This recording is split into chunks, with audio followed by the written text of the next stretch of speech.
Welcome back, Senators and Legates.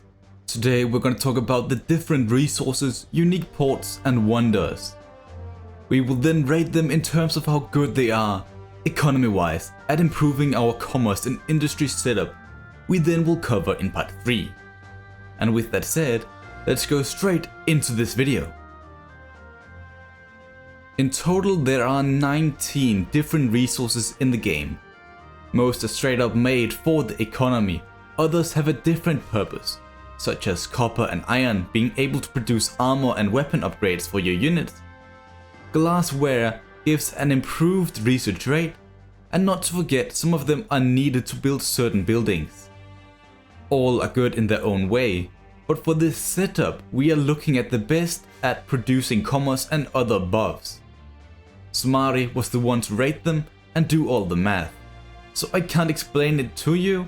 Still, with my limited knowledge, his valuations make some sense. And therefore we will go into this now. Starting at the bottom in C tier, we have wine, warhorses, olives and fish. These ones I can quite comfortably say were positioned this low due to them being focused on an agricultural income and thus not fit for our commerce setup. It is only the olives that give a good amount of commerce with 1250 at max level. But compared to everything else on this list, it is just not good enough. Moving up to B tier, we have copper, glassware, grain, iron and timber. These are the ones that are alright at earning an income with more of an industrial focus. However, that is not what makes these good. These ones are still important for various building upgrades that are required for the Saucy province we will talk about in part 3. I will just mention how the grain resources can give up to 80% of wealth from agriculture, which is insane for that type of province. Other than that, they're just not good enough compared to all the others above them. At A tier we really have a lot of resources, so the screen might be a bit tight. Starting off with hides, lead, marble, salt, spices and slaves. What makes these good enough for this tier is not the max amount of income they individually make, but rather their different multipliers.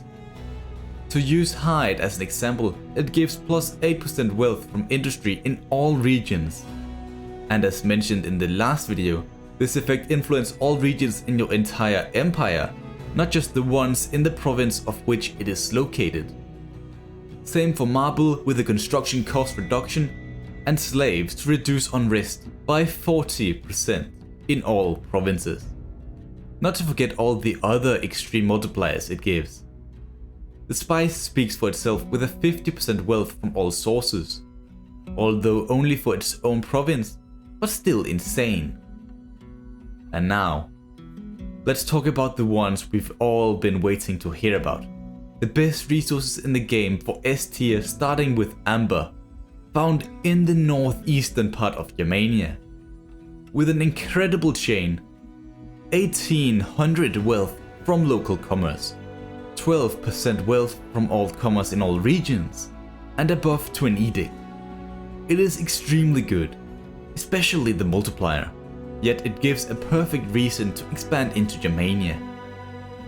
Next up is gold, slightly more common, but with the 4% tax rate in all provinces, it becomes one of the best in the game.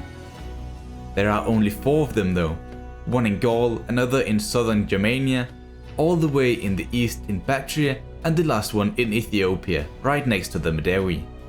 And then let's talk about the last 2, being silk and dye at the same time.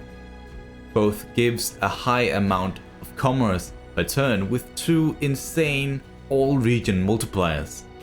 Straight up lovely numbers to see. They are basically the same building, but with one just being better than the other in a certain aspect. Amber, gold, silk and dye are the 4 best in the game. If you see any of these near your starting position, they are a must to conquer. They can make your economy so much better. In terms of the port, there really isn't much to say. There are 5 superior ports in the game, being located in Massalia, Carthage, Athens, Alexandria and Rhodes. Their effects is to give +8 food and a combination of maritime commerce and industry. They also give access to recruit all the different ship types for that faction that's holding them. A solid building with incredible buffs compared to the normal version.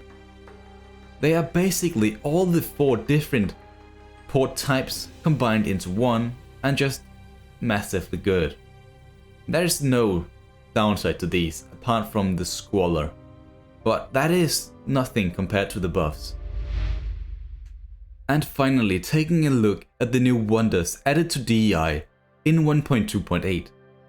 I'm not going to talk too much about the effects of these buildings apart from the S tier variants, as my good friend Immersaholic already covered this topic, as well as where to find them.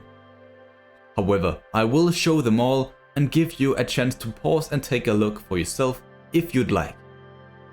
There are 14 in the game, spread throughout the entire map, with 2 of them ticking in at C tier, that being the Grand Dam of Marib and Akhkebam. Next up in B tier we have Nache Rostam Necropolis, Ancient Babylon, Kogainonon, Sanctuary of the Great Gods, and the Oracle of Ammon. God, I butchered a lot of those, didn't I? Moving up to A tier, we have Stonehenge, the Stones of Karnak, and the statue of Zeus at Olympia. And lastly, we have S tier. We will talk about the last 4 2 at a time, as they are spread in 2 different provinces. Starting in Egypt with the pharaohs of Alexandria and the Great Pyramids of Giza. Solid buffs all around with better wealth from culture than the average wonder, locking in at 800 and a whopping 1000. Furthermore, they have great region multipliers, being 7% tax rate and a tariff income faction wide. Excellent. These are a massive part of why Egypt is one of the best provinces in the game. And moving on to another just as good if not better in Asia Minor, where you can find the Tomb of Mausolus and the Colossus of Rhodes. Again with incredibly high culture income, lowered construction cost, multipliers for industry, taxes and also commerce. Plus the reduction in naval unit recruitment cost. The buffs given from these 2 wonders make Asia pretty much the best province for what we are trying to do. Another thing I quickly want to mention is how all wonders apart from the Grand Dam of Marib grants at least 20% wealth from culture in all regions, meaning the more wonders you have, the better they all become. In total, it can add up to a bonus of 320% wealth from culture in all regions. It is extremely hard to get, of course, as we have wonders from Britannia and all the way to Persia for this to work. Still, it's quite fun to think about, and it's a great way to make the gonna catch them all feeling. And other than that, I don't have anything else to say about today's topic. Next up is the province setup itself. But until then, goodbye and spread happiness.